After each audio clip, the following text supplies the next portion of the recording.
विधि ना कैसे कर्म कराऊं, विधि ना मन रखो जह कृपा निधाना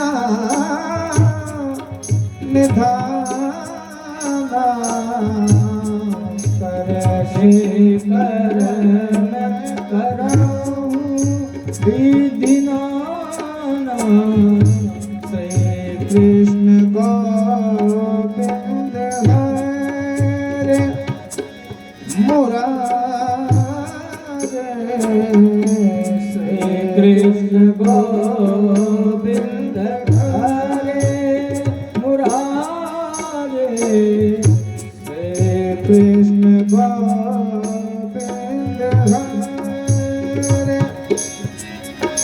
मुरारे मुरारे,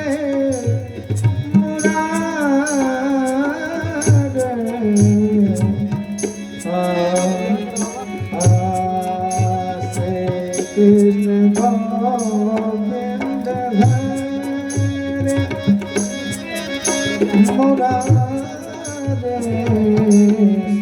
कृष्ण गोविंद हरे मुरारे, हे नाथ नारायण वासुदेवा वासुदेवा, श्री कृष्ण गोविंद हरे मुरारे, वासुदेवा, कृष्ण गोविंद हरे मुरारे,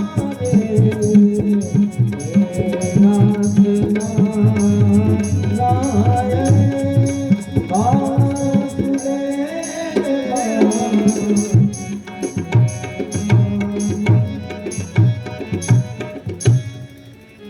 श्री कृष्ण गोविंद हरे मुरारे, हे नाथ नारायण वासुदेव।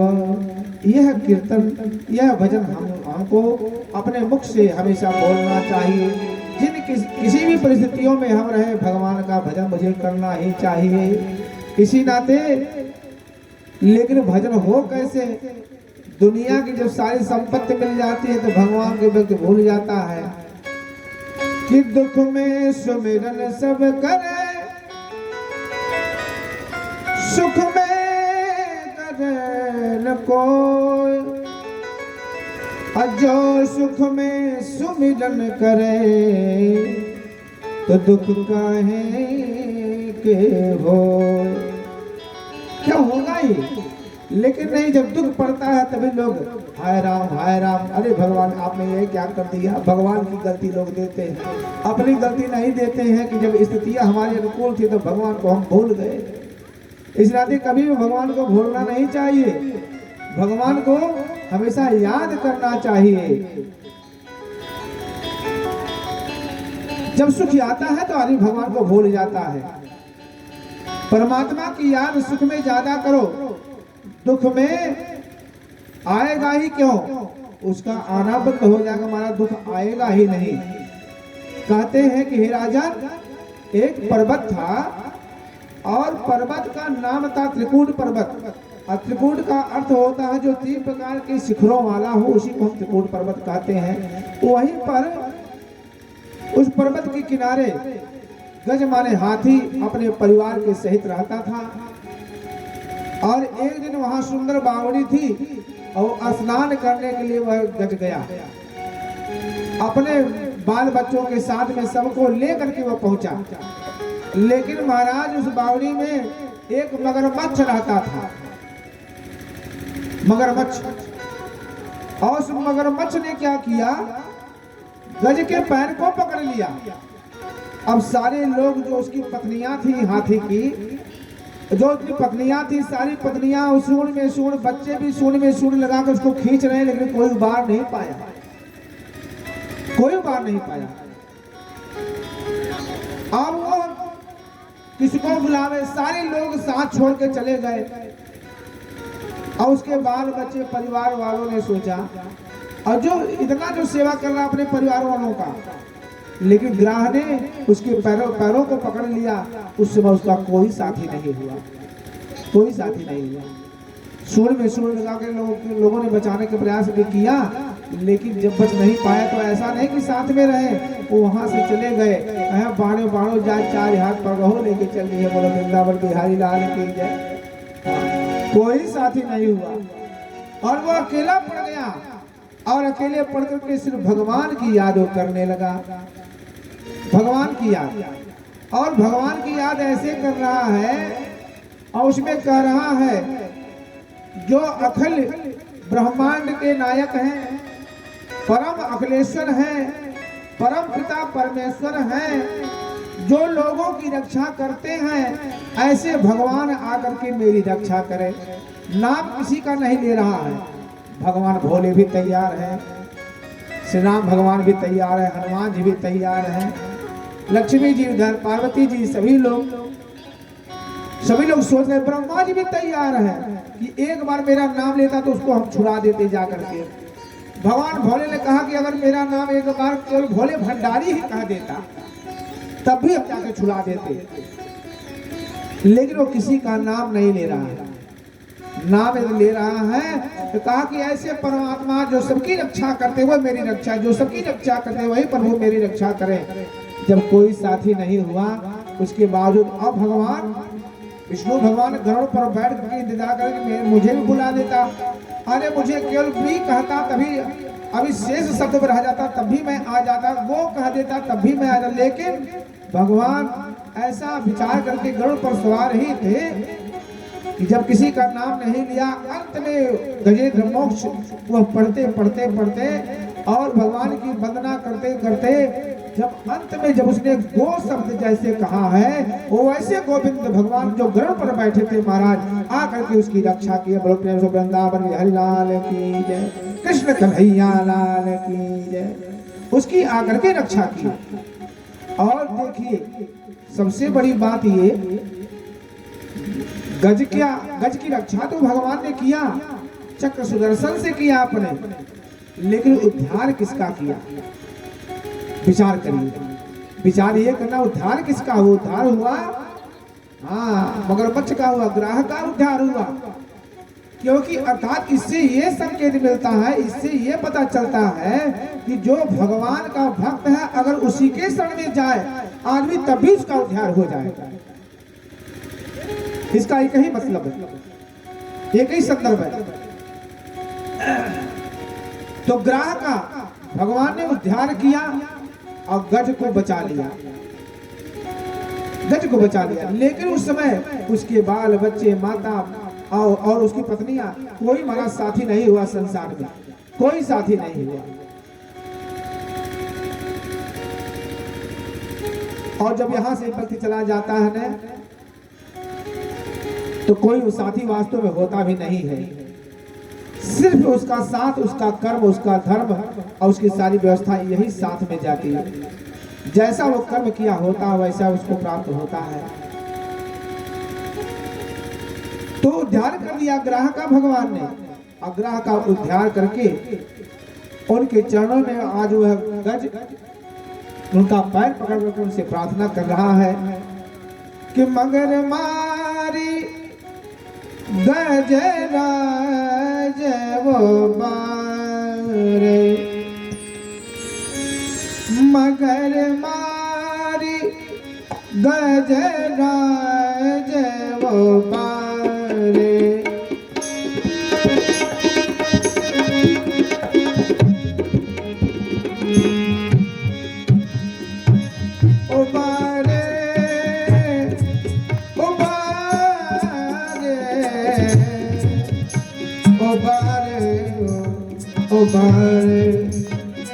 मगर मारी गज राज वो बारे।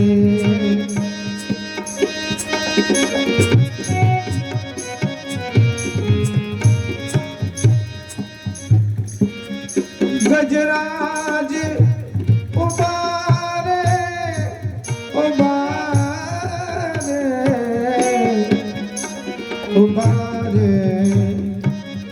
मगर मारी गज गाज वो मारे मगर मारी।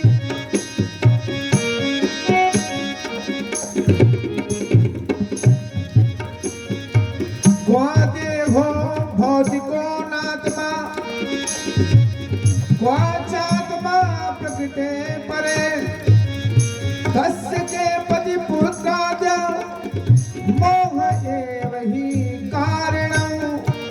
आज ये मोह के नाते ही ग्रह ने मुझे पकड़ लिया।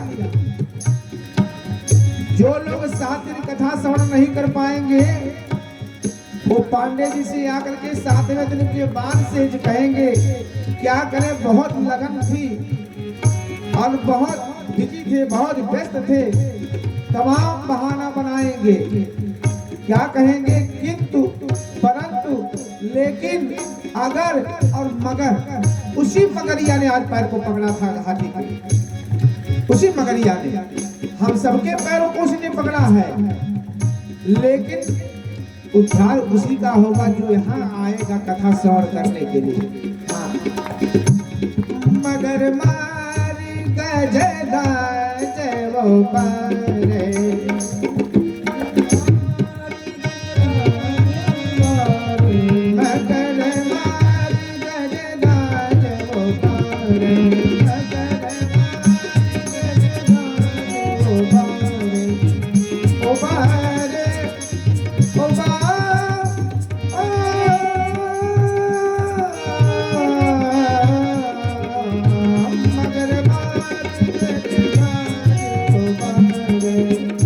मगर मारी गज गाज वो पारे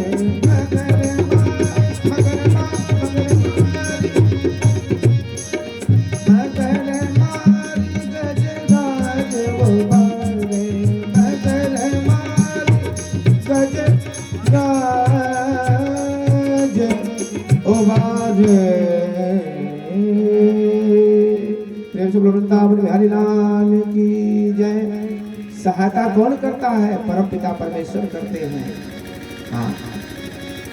सुखदेव जी महाराज आगे कथा सुनाते हुए कहते हैं, एक बार की बात है,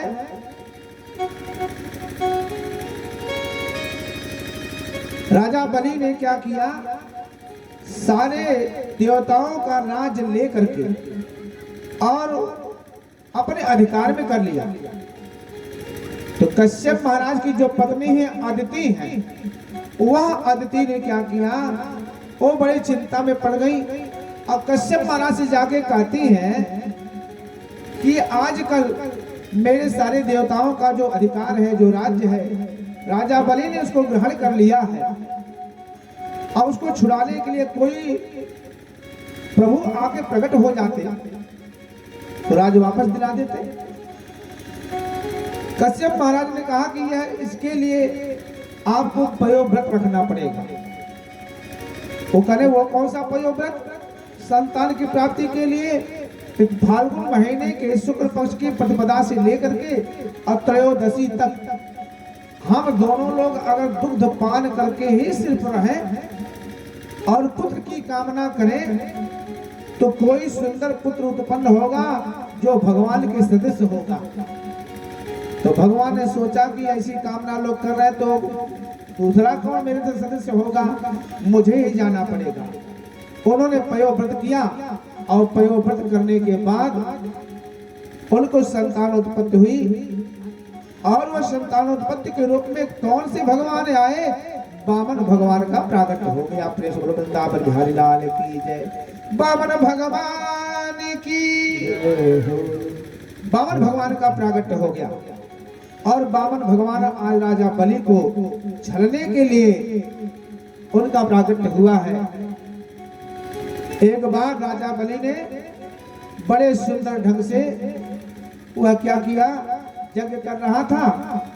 भगवान छोटे से वामन रूप में है, बड़े सुंदर में छत्र लगाए हुए, कमंडल धारण किए हुए, और राजा बलि के उसी यज्ञ में पहुंच जा रहे हैं। और राजा बलि के यज्ञ में जैसे ही वहां पहुंचे तो देख करके उनको राजा बलि ने बड़ा स्वागत किया, यथोचित सत्कार किया और सत्कार उनका किया। सत्कार करके खड़े हो गए। महाराज आप कौन है, आपका नाम क्या है? बताया कि हमारा नाम, अरे हमको लोग प्रभु कहते हमारा वामन अवतार, हमारा रूप ही देख लो।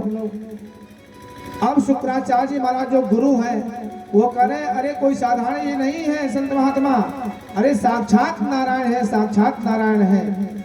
तो प्रभु आज हमारे इस जग में आप प्रभु स्वयं आ गए हैं, इससे बड़ी सौभाग्य मेरी क्या हो सकती है।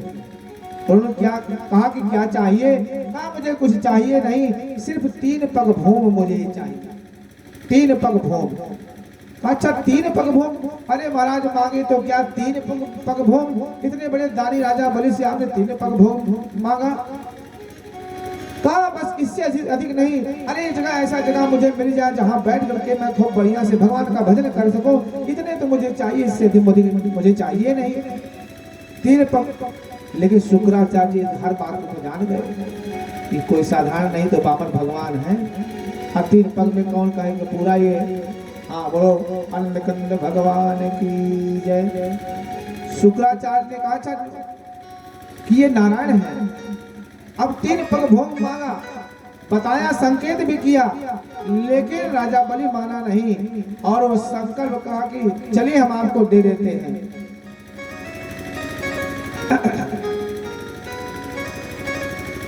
तो उनको कहा कि शुक्राचार्य ने कहा देखो भाई आप संकल्प कर लिए हो ठीक है, लेकिन देने के लिए झूठ बोल दो कि हम आपको नहीं दे सकते, झूठ बोल दो, क्योंकि 8 जगह ऐसा है जहां झूठ बोला जा सकता है। मैंने बताया था कि आपको प्रसंग आएगा तो मैं बताऊंगा। 8 जगह ऐसे है कि स्त्री नर्म विवाहे चाहता, किसी स्त्री का किसी का विवाह हो रहा हो तो वहां झूठ बोल देने से, अगर विवाह हो जाए तो झूठ बोल देना चाहिए।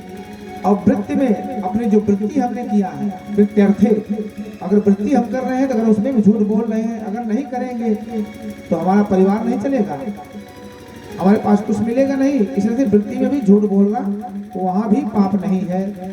प्राण संकटे, अपना प्राण संकट में भी हो तो वहां पर झूठ नहीं वहां झूठ बोल देना चाहिए। अगर किसी का प्राण संकट में हो जाए, मेरा प्राण संकट में हो जाए और झूठ बोलने से अगर प्राण छूट जाए तो वहां भी झूठ बोलने से पाप नहीं होता है। कहते हैं कि गो गाय के लिए भी अगर कोई गो हत्या कर रहा हो और झूठ बोलने से गो हत्या के पाप से वह वंचित हो जाए तो वहां भी झूठ बोल देने से कोई पाप नहीं लगता है। कहते हैं ब्राह्मणार्थे, और ब्राह्मण जो है अगर ब्राह्मण है तो अपनी अगर वह भी वृत्ति में और उसके ऊपर कोई अपमान कर रहा हो और उसके अपमान अगर झूठ बोलने से अगर उसका अपमान ना हो तो वहां भी झूठ बोला जा सकता है। हिंसायाम, कहीं हिंसा हो रही हो, झूठ बोलने से हिंसा समाप्त हो जाए तो वहां भी झूठ नहीं, वो भी पाप नहीं होगा। ऐसे उन्होंने कहा कि 8 जगह बताया कि ऐसे जगह बोलने से कभी पाप नहीं होते, ऐसे जगह झूठ भी बोला जा सकता है तो आप झूठ बोल दो। उन्होंने कहा महाराज नहीं, जब नारायण भगवान मेरे दरवाजे पर आ गए हैं तो उन्हें सब कुछ मैं देने के लिए तैयार हूँ और मैं झूठ नहीं बोलूंगा। संकल्प लिया हाथ में राजा बलि ने, तब भी शुक्राचार्य माने नहीं। जाकर के जब जैसे संकल्प लेने वाला जो होता है ना, जैसे पाणी ग्रहण का जो लोटा होता है ना शादियों में, तो उसमें एक टोटी लगी होती है और टोटी से जल गिराया जाता है, तो उसी टोटी के छिद्र में जाकर के शुक्राचार्य महाराज बैठ गए और कहे कि ना तो जल गिरेगा ना तो संकल्प होगा। अब जल गिरे नहीं तो भगवान हमारे कम कौतुकी नहीं है, तो वामन भगवान धारण किए हैं और दूसरे को कम कौतुकी भी नहीं है। उन्होंने क्या किया, एक कुश लिया और कुश लेकर के उसी छिद्र में हो सकता है कुछ उसमें फंस गया हो, ऐसा समझ करके उसमें कुशा डाला और शुक्राचार्य भगवान की एक आंख, बोलो वृंदावन बिहारी लाल की जय, एक आंख उनकी गायब हो गई। जब उनकी एक आंख जब गायब हो गई तो उसमें से निकले तो जल उसमें से गिरने लगा और जल गिरने लगा तो उसने संकल्प कर दिया। क्या संकल्प कर दिया कि महाराज ये 3 पग भूमि जो है मैं आपको प्रदान कर रहा हूं। तो 3 पग भूमि जो है संकल्प कर दिया राजा बलि ने अब इतना संकल्प होते ही वामन भगवान ने जो छोटा रूप धारण करके आए थे, इतना विराट रूप धारण कर लिया, इतना विराट रूप धारण कर लिया कि मैं क्या बताऊं। अब पहाड़ की तरह विशाल का शरीर हो गई, बढ़ते बढ़ते बढ़ते विशाल हो गए, और होने के बाद एक पग रखा तो एक तरफ का पूरा राजपाट उसका नाप लिया, दूसरे पग में पूरा राजस्थान पूरे राज्य को नाप लिया, और तीसरे पग अब कहाँ धरे, कि तीसरा पग कहाँ धरे। घूमते घूमते भगवान राजा बलि के पास में आए, कहा कि अब बताओ तीसरा पग मेरा है, तीसरा पग कहाँ मैं धरूं, दो पग में तो मैं सब नाप लिया। लेकिन राजा बलि कमदानी नहीं था, उसने कहा महाराज जो राजा बलि को छलने के लिए परमात्मा आए थे, ऐसे राजा बलि के मुख से यह वाणी निकली कि प्रभु आपने तो हमारे राजपाट को भी नापा है, लेकिन राजा बलि तो अभी पड़ा हुआ है, तीसरा पग अगर रखना हो तो हमारे मस्तक पर आप रख दीजिए, मस्तक पर। भगवान ने जब ऐसा सुना तो उनके आंखों से आंसू छलक पड़े और वह रोने लगे और कहने लगे कि वाह रे राजा बलि, मैं तो तुमको छलने चला था, लेकिन आज तुमने मुझे छल लिया, तुमने मुझे छल लिया। कहते हैं भगवान ने कहा कि बेटा प्रहलाद, आज मेरा हृदय बहुत प्रसन्न है, जो वरदान मांगो वो वरदान मैंने दे दिया, लेकिन आप भी उससे कम नहीं। भगवान ने कहा आप भी उससे कम नहीं। इसका मतलब कि राजा बलि जो है वो परम दानी है। मैंने पहले दिन बताया था, दाने पाने न तो कंकड़े न, हाथ की शोभा कंगन पहनने से नहीं होती है, हाथ की शोभा दान देने से होती है। जब आदमी संकल्प कर लेता है, मन में विचार नहीं रखना चाहिए हमने क्या दे दिया, और देने के बाद किसी से कहा नहीं जाता कि हमने क्या दिया है। ये बार बार नहीं कहा जाता है कि हमने क्या किया। आप किए कि कराने वाला तो कोई और है, जिसने कराया वो जाने। आप क्या, आप तो एक साधन है, मात्र साधन है। और जैसे जैसे भगवान आपको नचा रहे हैं, घुमा रहे हैं, करा रहे हैं, वैसे वैसे आप कर रहे हैं। आज ये परम सौभाग्य की बात है कि भाग्योदयेन बहुजन्म समर्जितेन सत्संगमं च लभते पुरुषो सदा वै। अज्ञान हेतु कृत मोह मधांधकार नाशम विधाहि तदोदयते विवेका। जब जन्म जन्मांतर के पूर्ण पुंज जब उदित होते हैं, तब यह श्रीमद् भागवत कथा सुनने का अवसर प्राप्त होता है। बोलो वृंदावन बिहारी लाल की जय। कहते हैं उस जगह पर राजा बलि के यहाँ लक्ष्मी जी भी आई, और नारायण रूप से जो बैकुंठ में लक्ष्मी जी हैं वो भी आई, नारायण रूप में भगवान भी वहाँ उनका प्रागट्य हो गया।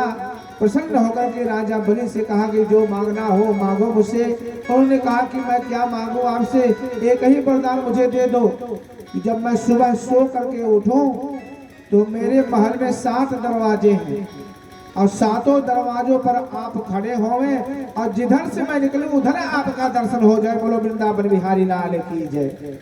और मुझे कुछ संसार में चाहिए नहीं। एक व्यक्ति था मांगने वाला, देखिए मांगने की पराकाष्ठा क्या है। एक व्यक्ति था मांगने वाला, तो उसके पास ना तो धन था, ना तो संतान, ना तो घर, कुछ भी नहीं था। तो उसने खूब तपस्या करी, और तपस्या करने के बाद ब्रह्मा जी प्रसन्न हो गए। अब ब्रह्मा जी ने कहा भाई एक ही वरदान मांगना, जो मांगना हो मांग लो। क्या वरदान मांगना चाहते हो? तो उसने सोचा कि 3 चीज मुझे चाहिए, संतान भी नहीं है, धन भी नहीं है, घर भी नहीं है। तो उसने सोचा कि एक ही में क्या मांगे।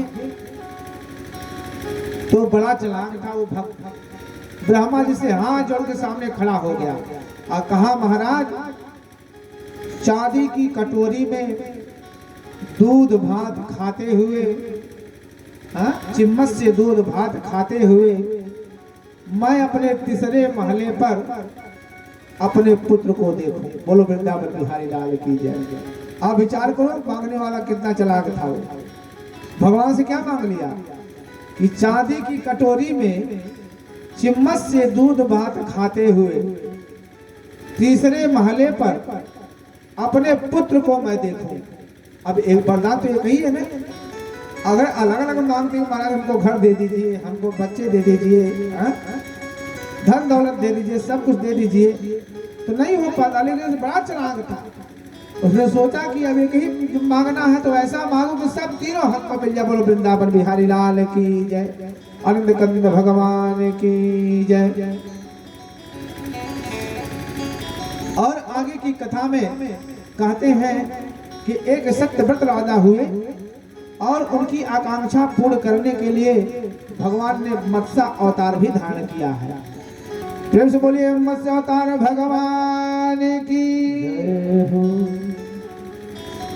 अब आप लोग सोच रहे हो कि बाबा भगवान के जन्म की कथा कब कहेंगे, तो अभी धीरे धीरे समय आ गया है कि राम कृष्ण तो एक है, अंतर नहीं निमेष, और इनके नयन गंभीर है, और इनके चपल विशेष। भगवान लीलाधारी पुरुषोत्तम भगवान है।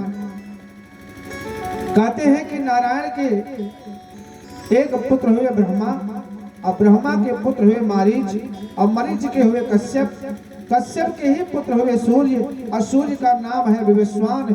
यहीं से सूर्य वंश चला, सूर्य वंश। और उसी में एक राजा अम्बरीश हुए जो परम भगवान के परम भक्त हुए, परम भक्त हुए। राजा अम्बरीश परम भक्त हुए भगवान के। दुर्वासा जी परीक्षा लेने के लिए आए और राजा अम्बरीश को उन्होंने क्या किया कि एकादशी का व्रत का जो पारण है द्वादशी में करना है, तुलसी पत्र करके खा लिया। मारे क्रोधित हो गए दुर्वासा जी महाराज, क्रोधित हो गए और राजा अम्बरीश अपने भगवान के चरणों में गए और वहां से चक्र सुदर्शन चल लिया और दौड़ाया दुर्वासा ऋषि को। दौड़ते दौड़ते दौड़ते दौड़ते ब्रह्मा के पास, विष्णु के पास, सबके पास गए। लेकिन मैं एक बात बताऊं, कहीं उनको ठिकाना नहीं मिला। भगवान विष्णु ने कहा कि जिसको आप नाराज करके आए हो उसी के शरण में जाओगे तभी तुम्हारा उद्धार होगा। राजा अम्बरीश के पास में आए और उनसे प्रार्थना करी, तुरंत चक्र सुदर्शन उनका लौट करके वहां से चला गया। इतने भगवान के परम भक्त हुए हैं।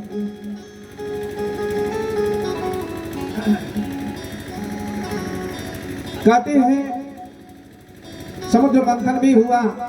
समुद्र मंथन में भगवान का जो मोहिनी रूप है, भगवान ने मोहिनी रूप को भी धारण किया।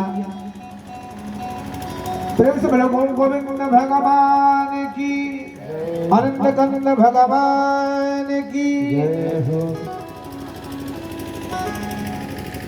राजा अम्बरीश के यहाँ ही एक राजा सगर हुए और राजा सगर की आपको सूक्ष्म एक कथा मैं सुनाऊं। सगर के पास में दो पत्नियां थी। एक पत्नी का नाम है केशनी और दूसरे का नाम है सुमति। तो राजा सगर जो हुए एक बार अश्वमेध यज्ञ कर रहे थे, क्योंकि सूर्य वंश में यह पहले से रहा है कि जब तक यहाँ पुत्र कामेश यज्ञ न कराई जाए तब तक कोई संतान नहीं होती है। इस वजह से तो एक उनके पास एक जो दोनों पत्नियां गर्भणी हुई तो दोनों संतानें हुई। एक के अजमंजस नाम के एक संतान हुए और एक के जो है एक मांस का लोथड़ा जन्म लिया। उसी को राजा सगर ने 60,000 भागों में कर दिया। वही 60,000 उनके बालक हुए। उन्होंने अश्वमेध यज्ञ किया। अश्वमेध यज्ञ करने के लिए इंद्र ने क्या किया, उस घोड़ा को चुरा लिया और चुरा करके ले जाकर कपिल भगवान के आश्रम में पीछे बांध दिया। जब उनको बांधा तो बांधने पर अब घोड़ा मिले ना, वो 60,000 पुत्र उनके घूमते घूमते घूमते घूमते उसी जगह पर पहुंचे जहां कपिल भगवान के आश्रम था। और कपिल भगवान के आश्रम के ठीक पीछे बंधा था घोड़ा। जाकर के लोगों ने मिट्टी के भाग को लेकर के उनके ऊपर उपहास करते हुए जैसे ऊपर फेंका और कपिल भगवान का उनकी आंखें जैसे खुली, वैसे ही राजा सगर के 60,000 जो पुत्र थे वो जल करके भस्म हो गए। कहते हैं कि 60,000 जो पुत्र जल करके जो भस्म हुए, अब उन्हीं के यहाँ राजा सगर के यहाँ एक राजा हुए भगीरथ और अंशुमान। सभी लोगों ने गंगा जी को उतारने का प्रयत्न किया, लेकिन भगीरथी के हाथ से गंगा जी यहाँ आकर के उतरी। एक बार प्रेम से जोर से बोलना पड़े, गंगा मैया की। गंगा मैया का प्रादुर्भाव हुआ और वही भगीरथ जी के यहाँ एक राजा हुए, खटवांग राजा हुए। और खटवांग के दीर्घवायु हुए और दीर्घबाहु के रघु राजा हुए। और रघु के सूर्य वंश में एक रघुवंश आया, वहीं से रघुवंश प्रारंभ हो गया। और रघुवंश के यहाँ ही वहीं पर दशरथ जी का एक प्रतापी राजा हुए। प्रेम से बोलो वृंदावन में हरे लाल की जय, आनंद कंद भगवान की जय। महाराजा दशरथ बड़े पराक्रमी, बड़े तेजस्वी सब कुछ थे, लेकिन उनके पास कोई संतान नहीं थी। तो आप जानते हैं, श्री राम कथा में सुने भी होंगे कि पुत्र कामेश जग कराया, और पुत्र कामेश जग कराने के बाद उनको संतानें हुई। उनकी जो संतानें हुई तो संतानें उसी पुत्र कामेश जग से। अब श्रीमद् भागवत महापुराण में श्री राम भगवान की जो कथा आई है, थोड़े संक्षिप्त रूप से आई है। आइए थोड़ी देर के लिए हम भगवान श्री राम के चरणों में अपनी वंदना को स्वीकार कराते हैं और उनका वंदन करते हैं। आइए थोड़ी देर के लिए भगवान का भजन कीर्तन कर लें, फिर आगे कथा भगवान श्री कृष्ण की कथा को हम कहेंगे। श्री रामचंद्र कृपाल भज मन हरण भव भय दारुणम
मन मत चले हे राम कृपाल बन हरण भव भय दारुणा नव कंज लोचन कंज मुख कर कंज पद कंज अरुणा हे राम चंद्र कृपाल भज हरण भव भय दारुणा हे राम हे राम हे राम हे राम। बोलो श्री रामचंद्र भगवान की, आनंद कंद भगवान की जय हो। सुखदेव जी आगे की कथा में कहते हैं कि नारायण जो है, नारायण के पुत्र हुए ब्रह्मा जी, तो ब्रह्मा जी के एक पुत्र हुए अत्रि महाराज, और श्रीमान चंद्रमा और बुद्ध पुरुरवा। और पुरुरवा के पास में 6 पुत्र हुए। एक का नाम है आयु, सुतायु और रथ जय विजय। ऐसे वहां से चंद्रवंश प्रारंभ हो गया। अब चंद्रवंश प्रारंभ होने के बाद चंद्रवंश में एक ऋषि हुए गाधी, और गाधी की पुत्री सत्यवती का विवाह उनके साथ में हुआ, और राजा ययाति के साथ में होकर के सत्यवती का विवाह। उन्हीं के एक पुत्र हुए यदु। यदु के से वहीं पर शुरू हो गया यदुवंश। बोलो कृष्ण भगवान की जय, आनंद कंद भगवान की जय। वहीं से यदुवंश प्रारंभ हो गया। और यदुवंश के समय में आप तो जानते हैं कि जब द्वापर में भगवान यहाँ से सारी लीलाएं करके अपने परम धाम को गए थे न, तो उद्धव जी उनसे बड़ी प्रार्थना किए थे, महाराज इसके शरण में हम भक्तजन जाएंगे, किनके शरण में हम जाएंगे। कि जब जब हो ही धर्म की हानि, बाढ़ही असुर महाभिमानी, कि तब तब धरि प्रभु विविध शरीरा, तब तब धरि प्रभु विविध शरीरा, हरि कृपा निधि सज्जन की।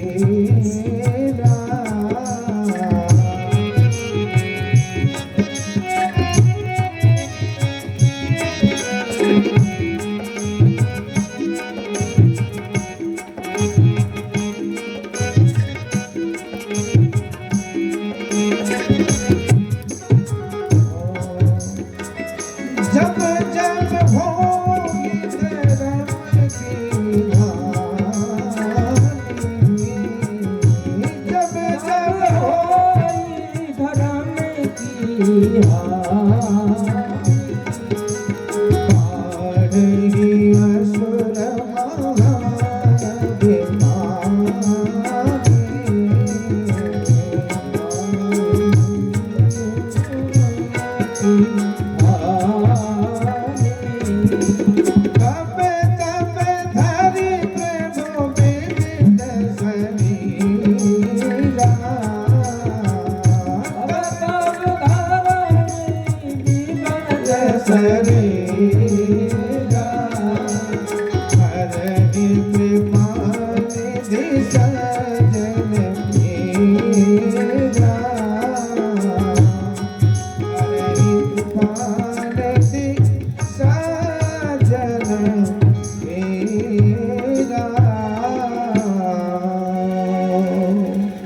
जब जब पृथ्वी पर भार बढ़ता है तब तब हमारे प्रभु अवतरित होते हैं कि वसुदेव गृह साक्षात भगवान पुरुष पर जनसते तद प्रियार्थे संभवन्ते सुरश्रयः।